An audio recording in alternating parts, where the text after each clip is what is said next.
It's just so beautiful, I think.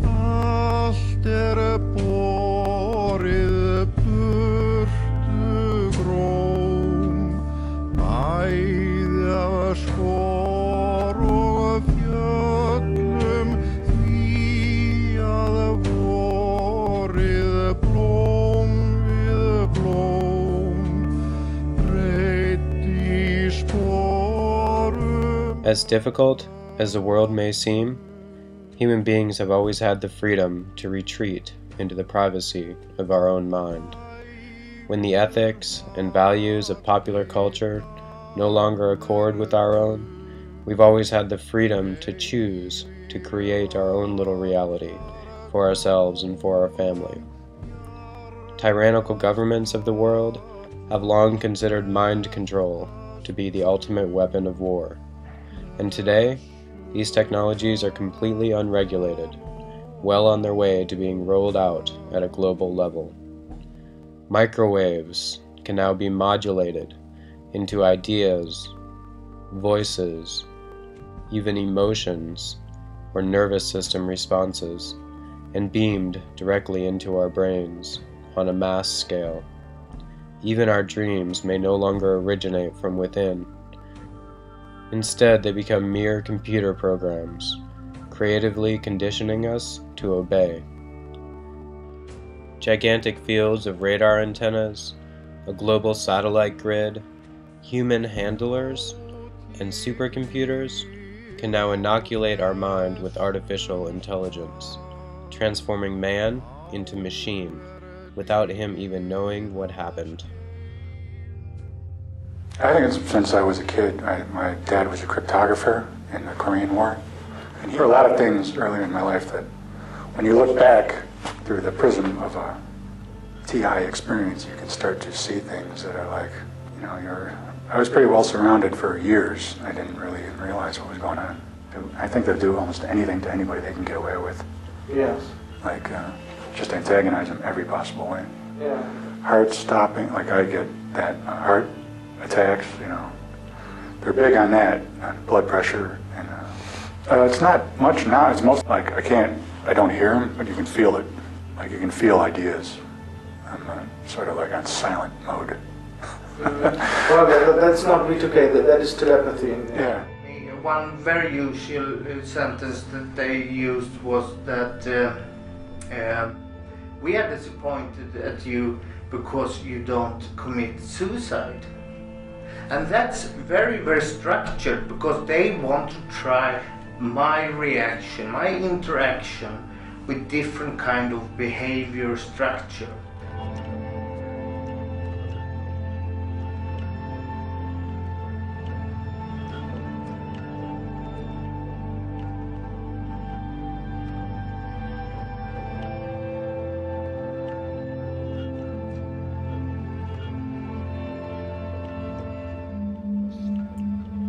An unknown scientist was about to make a discovery that could have changed everything. His name was Winifred Otto Schumann. On the day in question, he was teaching his students about the physics of electricity, how the Earth and the ionosphere is a sphere within a sphere, which can create electrical tension and subsequently a frequency. Schumann instructed his class to calculate the tension that would exist in between. Having no idea himself, Schumann also began to calculate. Eventually, he arrived at a frequency, one of approximately 10 Hertz. As incredible as it seemed to Schumann, our planet had a pulse, a measurable frequency that surrounded life on Earth. Although the professor was proud of his find, he did not see it as a hugely significant one. It would take several years and an incredible twist of fate before the professor would begin to realize the true importance of Schumann resonance. That twist of fate had begun 30 years earlier with another German scientist by the name of Hans Berger. Using an EEG machine he had built himself, Berger made the first ever recording of electrical frequency transmitted by the human brain.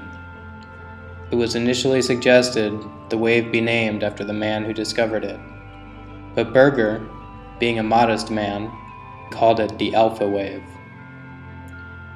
Dr. Ankermüller, another German scientist, put two and two together and instantly realized the magnitude of what was in front of him.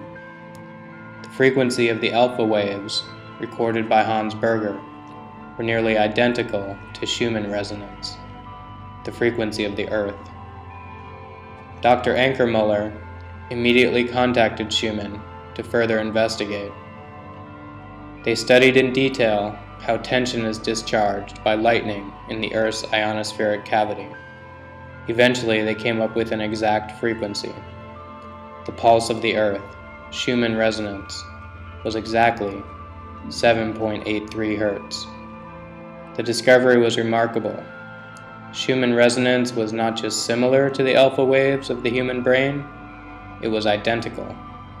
The brain's frequency, which controls our creativity, our performance, our stress, our anxiety, and our immune system, had somehow tuned in to the frequency of the planet.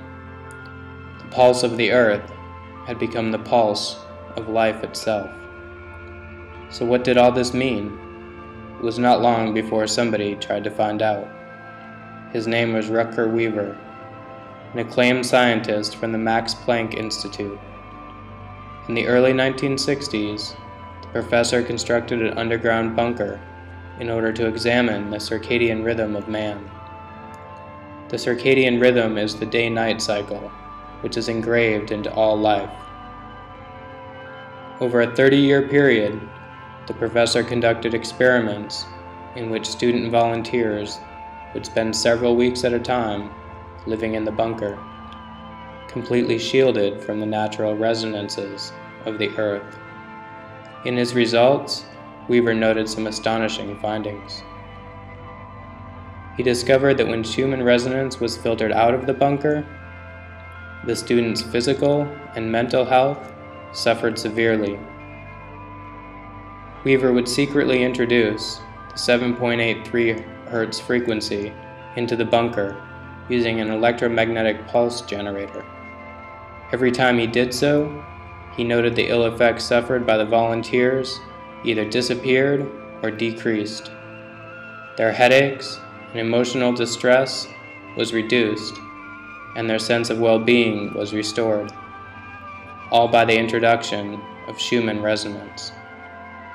Weaver's research had revealed an incredible connection between human health and the natural frequency of the planet. And in 2011, groundbreaking research suggested something even more impressive: that Schumann resonance can be connected to the beginning of life itself. The breakthrough came at the hands of Luc Montagnier, the Nobel Prize-winning scientist who first discovered the HIV virus. The professor was conducting water memory experiments when he stumbled upon something that would shake one of the very core principles of science. All life comes from life. That was a fundamental principle of science that had never been violated. It was thought that life could only exist where life had existed before, and the mechanism for this was always understood to be a material one, such as egg and sperm, or spore and cell division. But Luc's experiments offered a very different hypothesis. DNA sequences, the very building blocks of life, communicate with each other in water by emitting low-frequency electromagnetic waves. Even when the DNA was in separate test tubes, the professor still recorded electromagnetic communication between them. Communication so sophisticated as to form nucleotides, the very ingredient for life itself. Scientists have attempted similar experiments countless times before. How had Luc managed to achieve what no other scientist could, and create life where no life was present? What was so different about Luc's experiment? There was the presence of a frequency. a frequency which when removed would cause the experiment to fail, but when present would ensure its success. That frequency was 7.83 Hz, the Schumann resonance. How did all this happen? Well, when you look at the history of the Earth, it seems pretty obvious. Schumann waves have been part of this planet since the very beginning. Life is surrounded by them, and inevitably tuned in. Does it stand to reason that such an acute sensitivity would be affected by even the smallest change in the electromagnetic environment?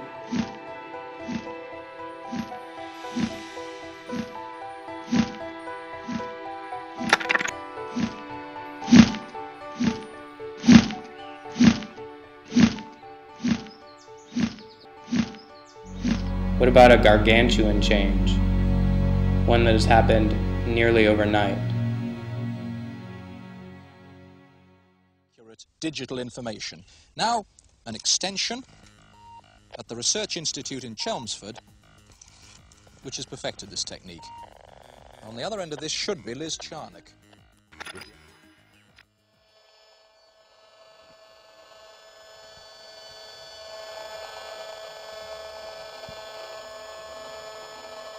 So it's pretty ugly, isn't it?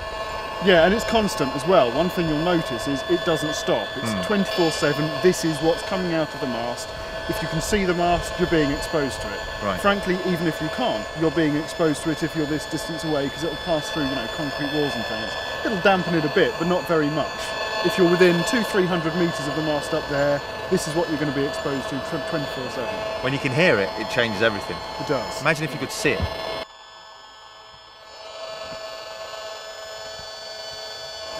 It'd be the equivalent of seeing a daily smog. Yeah. With this constant smog of man-made frequencies surrounding our daily lives, and almost no testing as to its safety, is there any wonder why the bodies of human beings and animals alike have begun to react?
How much has our environment changed because of electromagnetic fields? Over the last 25 years, it's a change beyond recognition. Just beyond recognition. It's millions and millions of times in terms of electromagnetic energy. The former National Radiological Protection Board, in one of their documents, said that they thought that the radiation environment, if you like to call it that, had increased many millions of times from what it was 50 years ago. Many millions of times. It's an enormous change in environment on Earth, and it completely swamps all these natural signals, including the Schumann waves that we have evolved with. For years, the telecom industry have defended their actions by asking the same question. But it turns out, they were asking the wrong question.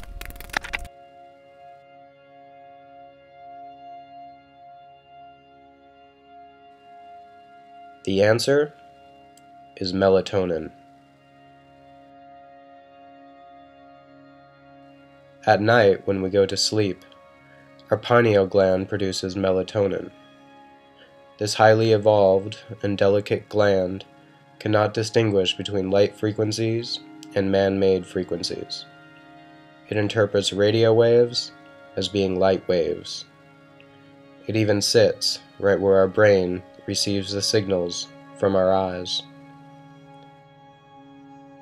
Over the course of an average day, our body loses about 500 million cells. Through a process called cell mitosis, our body replaces these cells.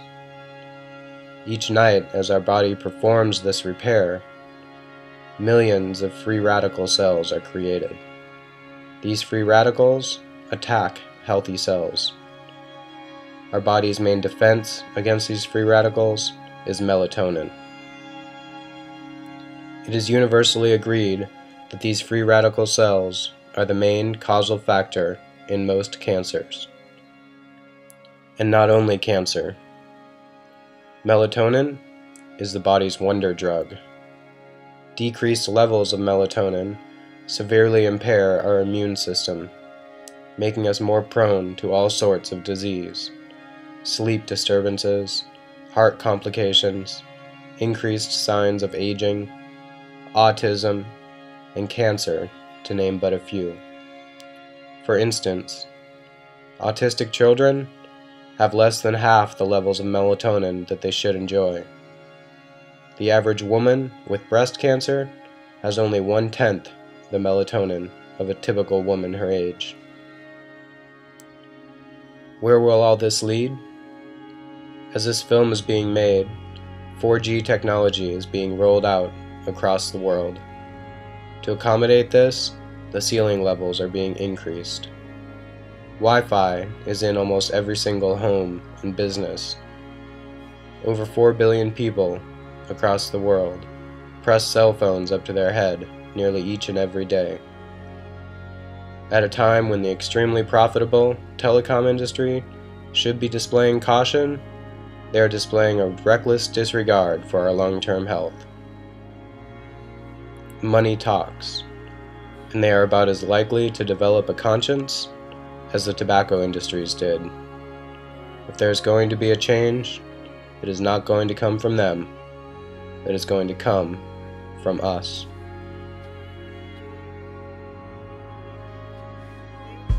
We are a brilliant, yet complex organism. The way our body functions is not by chance, nor is it something that has happened overnight. Like every other creature on this planet, we have adapted into the environment we exist in. I am a bird in water, a whale on sand. I am the flood, the fire, the oil spill. I'm feeling scared and I am overwhelmed. And so I don my mask and finger bells.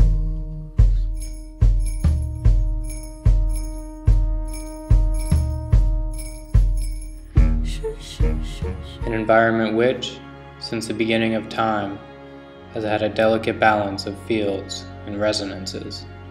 These phenomena don't just surround us, they make us what we are. The cells of our body communicate with each other using light frequencies. Our DNA uses electromagnetic frequencies to reproduce itself. At the core of everything are protons and electrons, positive and negative, making all life magnetic. We are, as all life is, equipped with cryptochrome cells, which allow us to sense those fields in ways we barely understand. We are beings of frequency, electricity, light, and magnetism. And to become this way has taken millions of years, a process which started with the very first cell. Although we have embraced the wireless technology and accepted it into our everyday lives, at a cellular level, our bodies have not. The frequencies that now surround us are as alien to our cells as they would be to our eyes, if only we could see them. Our children are being born into a world that their bodies simply cannot understand. Our bodies are not only under attack, by the daily smog of artificial microwave frequencies, but those same frequencies can be highly intensified and directed at certain targeted individuals. Mind control technologies, also known as neurocomputing, have long been considered the ultimate weapon of covert war, capable of remotely reading our thoughts, feeding voices and ideas into our head, and stimulating emotion, even triggering nervous system responses. The first critical step to cracking the code of how the brain processes information is being able to listen in on these millions of telephone-like conversations all taking place at once. Believe it or not, as information passes through the brain, the electrical impulses between neurons can be heard. This is the actual sound of a brain neuron firing. Starting in the 1960s, people began claiming they were victims of mind control. As recently as 2007, prestigious publications like the Washington Post investigated claims by a growing number of victims that the government is trying to control their minds. Cheryl is one of them. I am a slave, I'm under house arrest. I am the beater, I am beaten for less than being punk and feeling anger swell. And so I don my beaded dress and finger bells.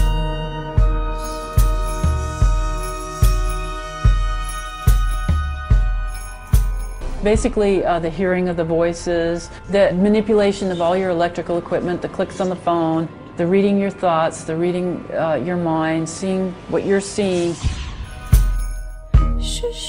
Cheryl, now get to work. Cheryl, this is going to hurt. Could Cheryl's claims and those of other TIs be true? And if so, how would the government be controlling their minds? Many of them, including Cheryl, point to electromagnetic and microwave mind control weaponry. His 1980 article, The New Mental Battlefield, published in the Army Journal Military Review, is cited by Cheryl and other TI victims as proof that the government is carrying out mind control experiments. According to this article in the Washington Post magazine, in 1994, the Air Force Research Laboratory carried out experiments where scientists used technology to transmit phrases into the heads of human subjects. How? By burying subliminal messages in microwaves and beaming them into a person's head. It seems like a weapon torn from the pages of a comic book. Is patent number 6470214 a top-secret mind control weapon? The patent title, Method and Device for Implementing the Radio Frequency Hearing Effect. According to this passage in the patent documents, this device can beam energy waves that can be, quote, converted to nerve signals which are sent to the brain, thereby enabling intelligible speech to be perceived by the brain. The result? The person hears voices that aren't there, much like the voices reportedly heard by targeted individuals. A trip to your local toy store and $50 will yield quite a selection of mind-reading toys. This is the Mattel MindFlex, a toy that allows children to control a ball telekinetically. Mind control is far from science fiction. In fact, the original patent for synthetic telepathy dates back to 1974, so for at least 40 years now, tyrannical governments have been developing these technologies of mass obedience, underground and with nearly unlimited budgets. Most of us can only imagine how far these weapons have advanced. Here we see a Chinese woman whose movements are being remote controlled. This video is from the early 2000s. Headsets can also be purchased today, which allow a person to control a computer with their mind. Here is a man controlling the popular children's game, Angry Birds. Just imagine what the Department of Defense has been able to do with unlimited budgets and 40 years to develop the technology. Most of us can hardly fathom how advanced these weapons have become. Let's have a look at a few news articles that we pulled off of the internet. Military's new binoculars read brainwaves to find danger. As scientists discover how to translate brainwaves into words, could a machine read your innermost thoughts? Mind-reading headband sends brainwaves via Bluetooth. Mind over machine. Use your brainwaves to control your computer. Military's Luke Skywalker binoculars use brainwaves to spot threats. Reading your dreams. Brainwave activity reveals dream imagery. Mobile app sends calls to voicemail by reading brain. But would our government actually do this to us?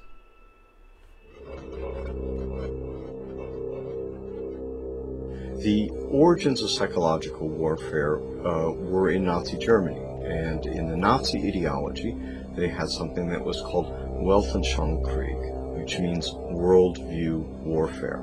The idea for them was imposing the Nazi worldview on the countries that they had occupied. The Americans picked up this idea, created an American version of it, and called that psychological warfare. In trying to understand psychological warfare and in trying to understand the American approach to the post-war efforts to control people's minds, both as individuals and on a mass scale. Project Paperclip was a United States government-sanctioned CIA operation for the importation of Nazi and fascist scientists into the United States. Their statement was simply this: if we don't bring these people into this country and contain them, then our enemies, the Soviet Union, will get them.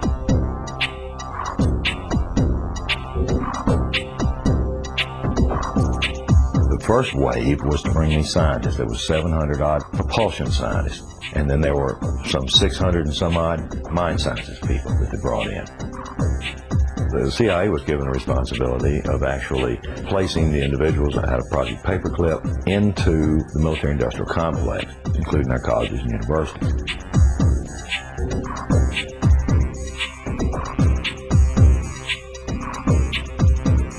Mind control was a psychological warfare weapon that Adolf Hitler regarded as the answer for taking over the entire planet. The name for the mind control research in this country was MKUltra.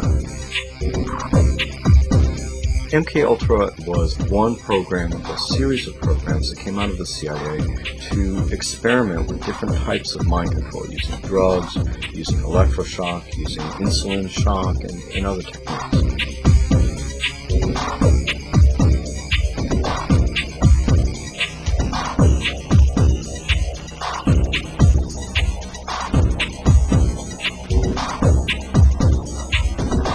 If you put someone in a position of being disabled by not feeding them or not allowing them to sleep or overwhelming them with sound, if you use massive shock treatment and you give people massive doses of drugs such as PCP or mescaline or amphetamines or LSD, and if you put them in periods of darkness where they can't predict from one minute to another what is going to happen next, so they're always dreading, there's no consistency to sort of what's going to happen, anybody can be put in a position of being open to brainwashing.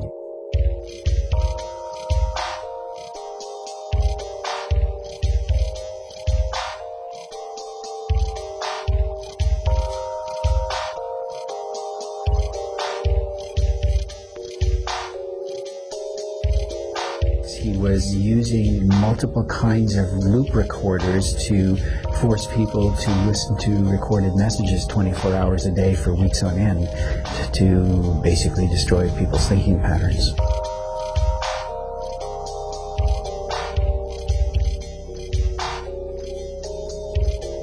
He injected the lysergic acid into the vein, and he patted me on the shoulder and said, "Now there, lassie, we'll see you later." And I started to feel very frightened, and the fright became a terror. And I sort of began throwing myself from one side of the room to the other. I didn't know what to do to stop this feeling. It felt like my bones were melting. That I just didn't know who I was anymore. Be brave, dear one, be ye changed to be undone. Be brave, dear one, be ye changed to be undone, undone.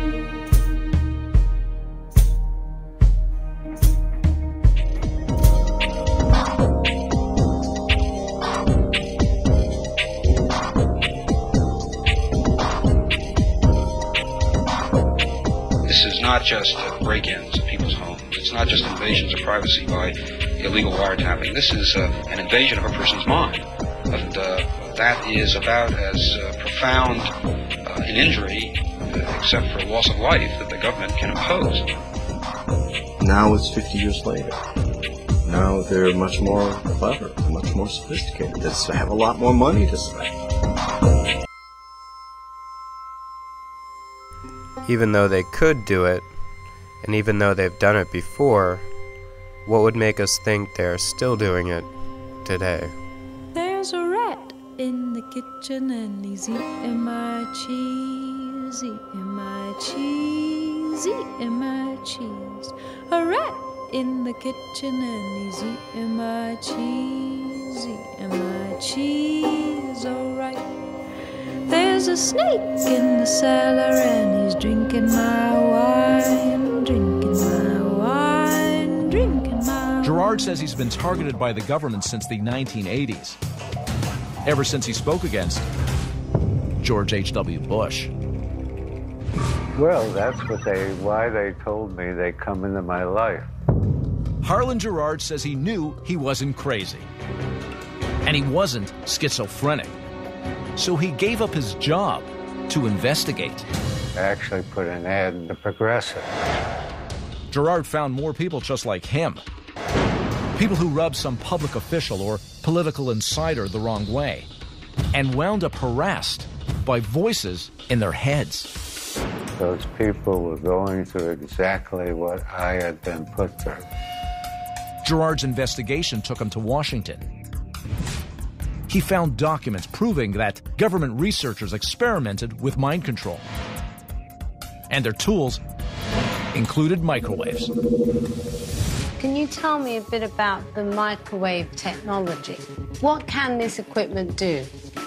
It modulated a microwave beam as if it were a sound wave. These voices. It's not voices, it's someone using a process called synthetic telepathy, which has been patented by the Air Force. You know, they're still talking, they're still following me around, they're still commenting. This started when I was 48. I'm 75 now. I would very much like to see it resolved before I die. There are basically two types of targeted individuals. Pop stars, politicians, prominent figures, and activists are only subtly manipulated. They do not know that they are being mind-controlled. If they knew what was happening, they would be much more difficult to control.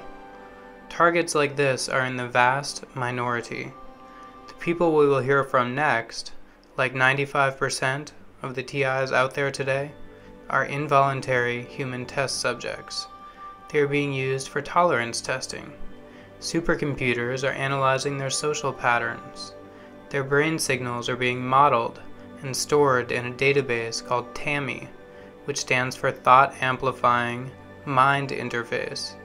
With each victim, TAMI grows more robust and the technology becomes more effective on others in the future.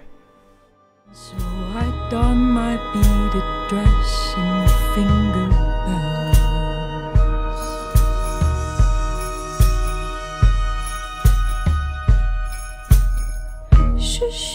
Sharon, now get to work.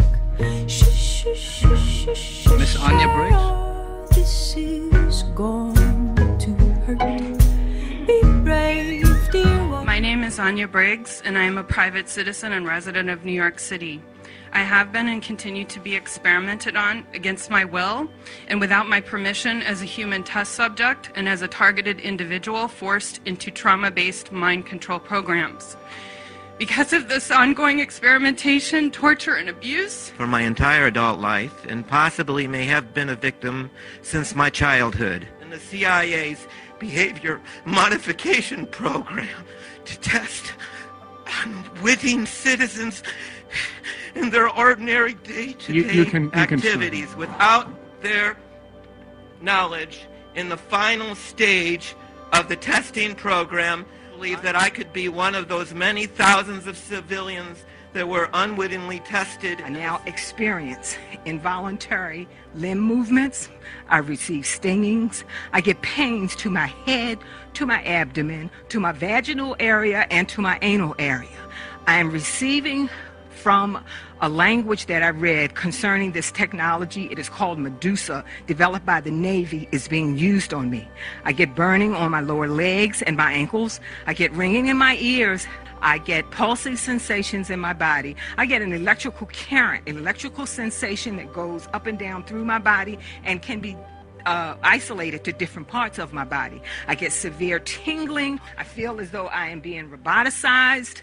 My story is similar to a lot of these people. It's so hard, it's so heavy to be hungry, to be happy. It's so light, it's so easy. Representing those who are receiving the electromagnetic torture, and even my daughter. I believe she is also a victim of when are we given our rights as humans and as citizens. I'm a former mayoral candidate from Louisville, Kentucky.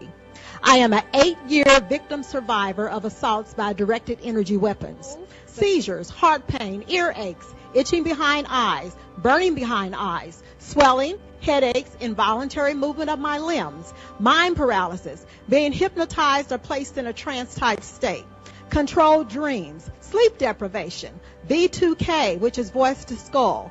I am watched in my home 24 hours a day and followed around everywhere I go. I've been tortured. I have burns on my body. Today, could it happen today? The answer is yes. It is happening today. It is happening for some of us every day. I am begging for you to help us. Thank you. I've spoken to probably 3,000 people. He's on probably 1,500. He's on 5,000. And it has to do with from cell phones all the way to directed energy. People are being harmed, people are being tortured, and people are being killed. And I don't know how many more people. My friends are dead, tortured to death by electronic weapons. And I don't know how many more people will die. And I hope... Being me and my wife, that's why my face is rebuilt, and she's at home taking care of 100 head of cattle with a brain tumor. I've had 3 removed. That 90% of the people that approached you spoke the same way I am, scared. Would you please help save my life? Ma'am? These nanotechnology institutes that are attached to national laboratories, UC Berkeley has its own molecular foundry. You need to look into this stuff because it's going mainstream. It's not just us. You're going to be affected, your loved ones, your children, your grandchildren. You need to take a look at what's going on here. We may not be the most eloquent speakers, but don't thoroughly discount us. Oh God, what would you do with me? Oh God, what's my responsibility? God, what would you do with me? Oh God, what's my responsibility? Sharon, now This video statement shows up in the acts of physical torture by use of brain implants. All my family received while we moved to Bay Area, California, and settled right next to the Stanford Research, including my children. Then in the Department of Justice, Mr. Holder told us what we have to learn how to live with that, with torture, with robbery, and this is on tape.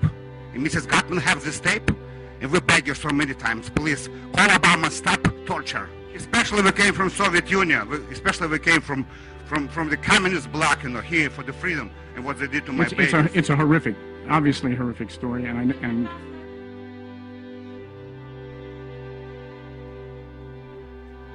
those victim testimonies strongly suggest that they are doing it. Nazi and MKUltra history sets precedents that they would do it. Patents for synthetic telepathy show that they could do it.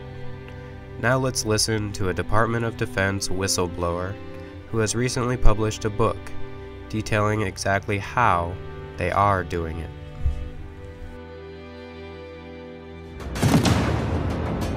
Dr. Robert Duncan put together the technology that allows the government to transmit thoughts and voices into the heads of Americans. First question for you. What's negative about what you've done? I've empowered the dark side by some of my work. And what do you mean by that? Technology is neutral. It can be used for good or evil. I've worked on projects for the CIA, Justice Department, Department of Defense. Is this the stuff, voices in the head and things like that? Yes. This guy looks nervous. He should be. But he also looks like he wants to get some stuff off his chest. We've run into a few people that claim they got voices in their heads, they sleep inside tinfoil boxes, they do a lot of crazy things, it seems. But when they talk to us, they seem totally normal. They seem totally sane. Are these people crazy, or is the government doing this to them? The government's doing this to them. He's not even bothering to hide it. They're called voice of God weapons. So you know for a fact that these weapons that you worked on, they're being used domestically today? Absolutely. You have to remember, the CIA has a long history of experimenting on our citizens, from LSD to... Sure. Okay, we're talking here like going back to MKUltra and all that in the 60s and 70s. But we were told all that stopped. Is that untrue? Untrue. These programs continue under new names, new budgets. It's the ultimate weapon. To your knowledge today, are there citizens of this country that are being abused with this technology? Worse than abused, that's a light word. They're being tortured. So the targeted individuals aren't crazy after all. Now it's a matter of how they do it. Okay, doctor, to deliver this, how do they get into your head? I've heard of these Gwen towers. They allegedly were used before, and now they claim that they're not used for anything. They do match up with the properties and necessary capabilities. They easily could be broadcasting across the country messages to people and causing them extreme pain.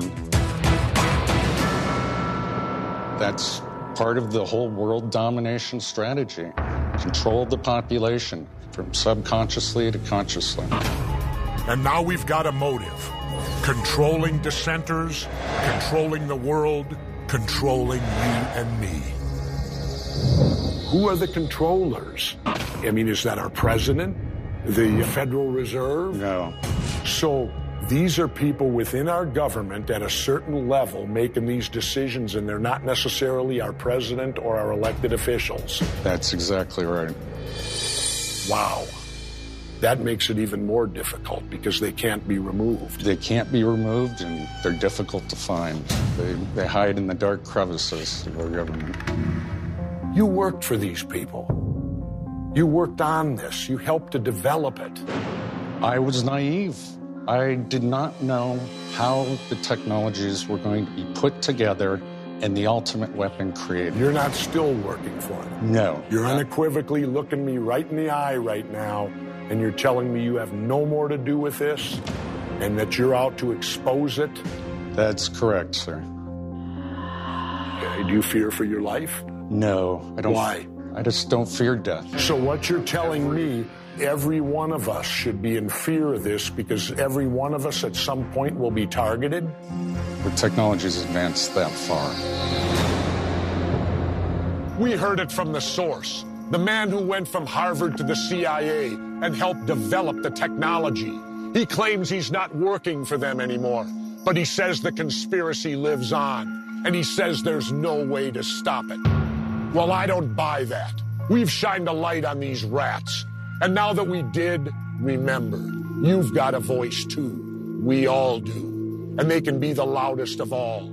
I'm Jesse Ventura, and this is Conspiracy Theory. But that's kind of the point. We won this fight because everyone made themselves the hero of their own story. Everyone took it as their job to save this crucial freedom. They threw themselves into it. They did whatever they could think of to do. They didn't stop to ask anyone for permission. You remember how Hacker News readers spontaneously organized this boycott of GoDaddy over their support of SOPA? Nobody told them they could do that. A few people even thought it was a bad idea. It didn't matter. The senators were right. The internet really is out of control. But if we forget that, if we let Hollywood rewrite the story so it was just big company Google who stopped the bill, if we let them persuade us we didn't actually make a difference, if we start seeing it as someone else's responsibility to do this work, and it's our job just to go home and pop some popcorn and curl up on the couch to watch Transformers, well then next time, they might just win. Let's not let that happen.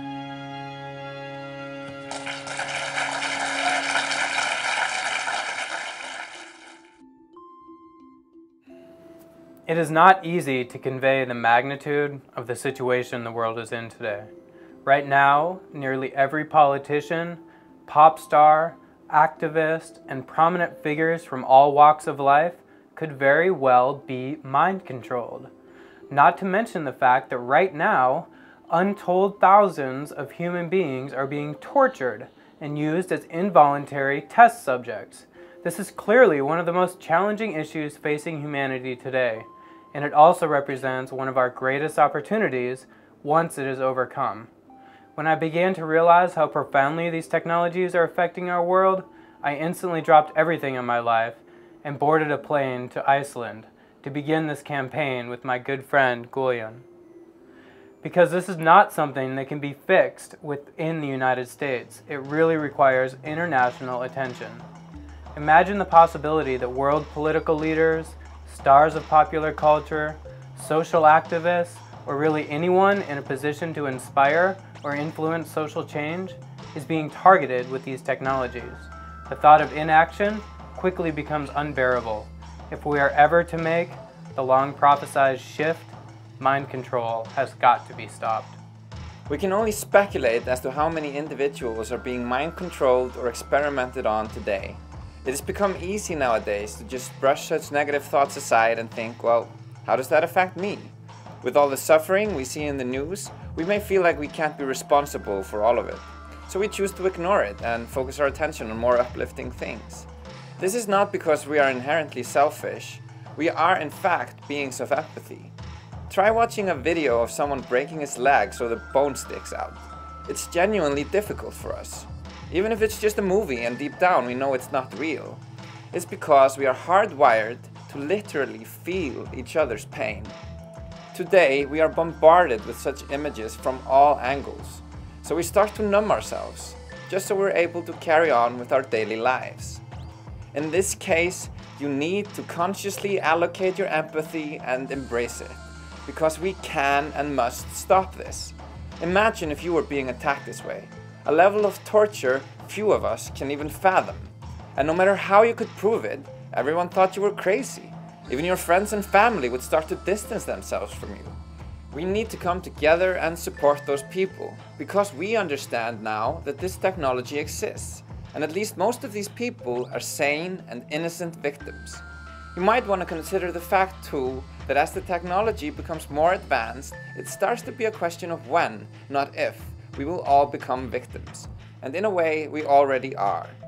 So even if you don't have any empathy left, although I recommend developing it, you should also realize that you too will be affected if you do not act.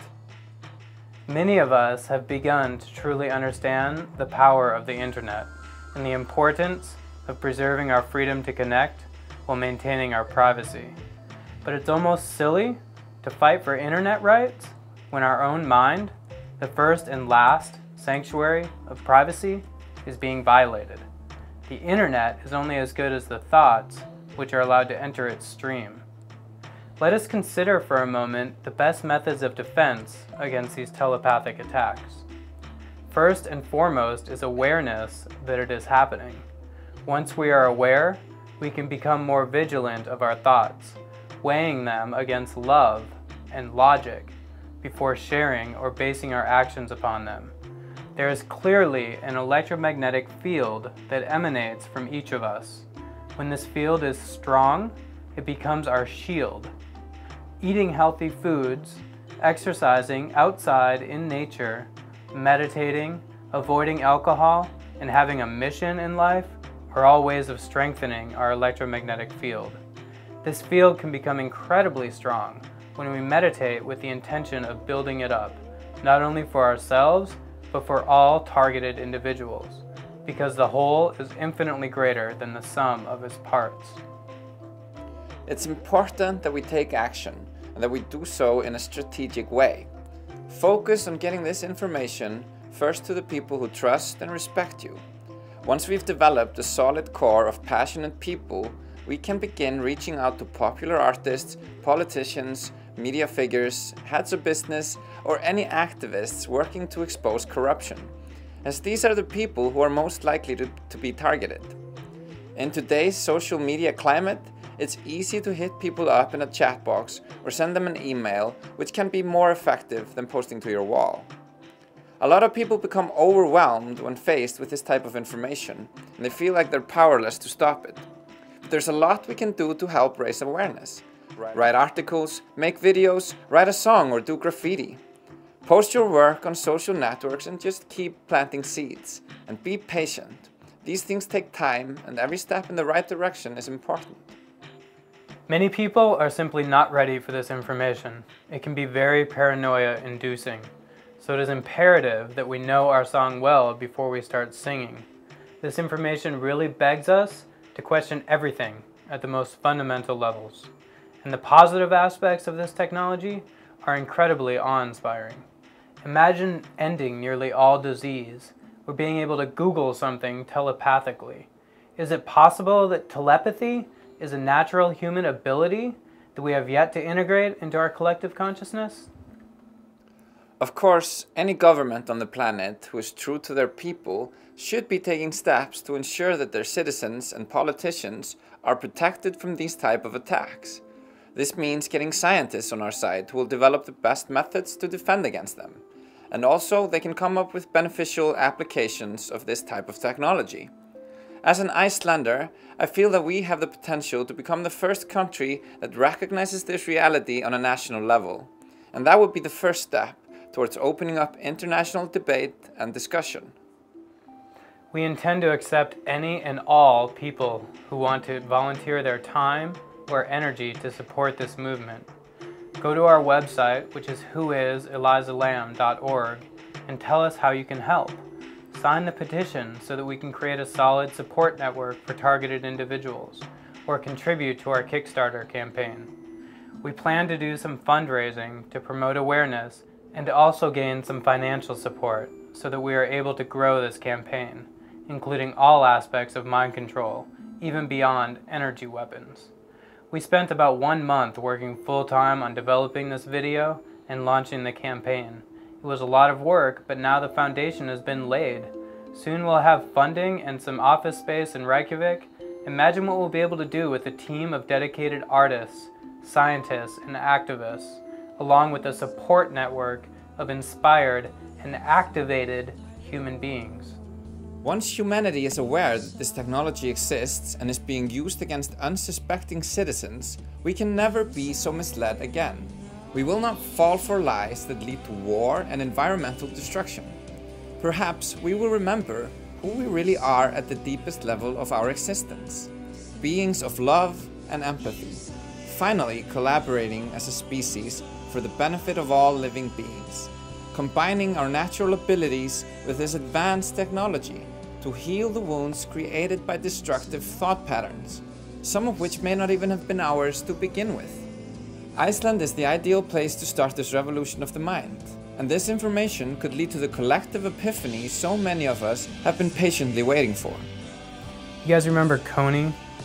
Of course, we now know it was a government propaganda scheme to mobilize the US military into Africa, but at the same time, it was an important lesson. Do you remember how energized people were in the beginning?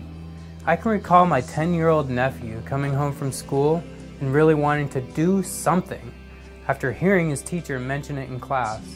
It really shows that when there are real people being tortured right now and people feel empowered to stop it, human spirit can respond, because there is a time when the operation of the machine becomes so odious, makes you so sick at heart that you can't take part.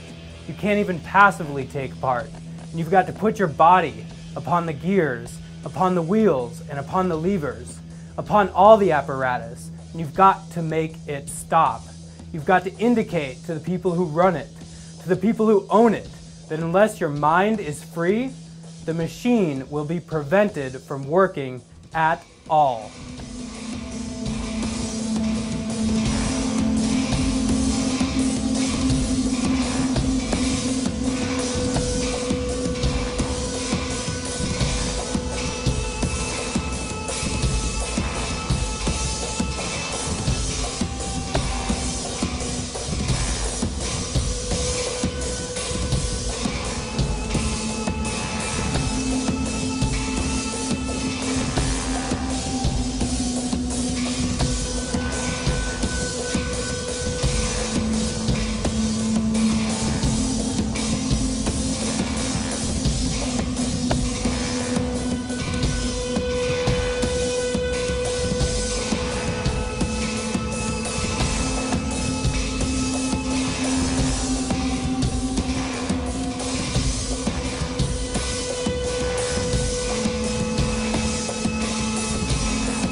have a problem with the telepathy line, just because I also feel it's not that, you know, important. Which the one that we said most likely a natural human ability. Yeah, yet to. I mean, I think for this project, I mean that could be something we can expand upon in other videos and stuff, you know.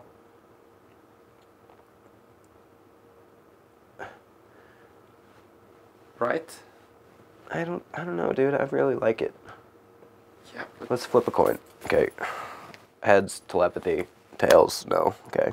What was that? No. That was tails. That's the tails. That's heads, isn't it? This is heads. That looks like a fucking tail to me, dude. Come on. Look, it's all tails. I'll ask. Yeah, but that's just American words. It doesn't work. But I mean,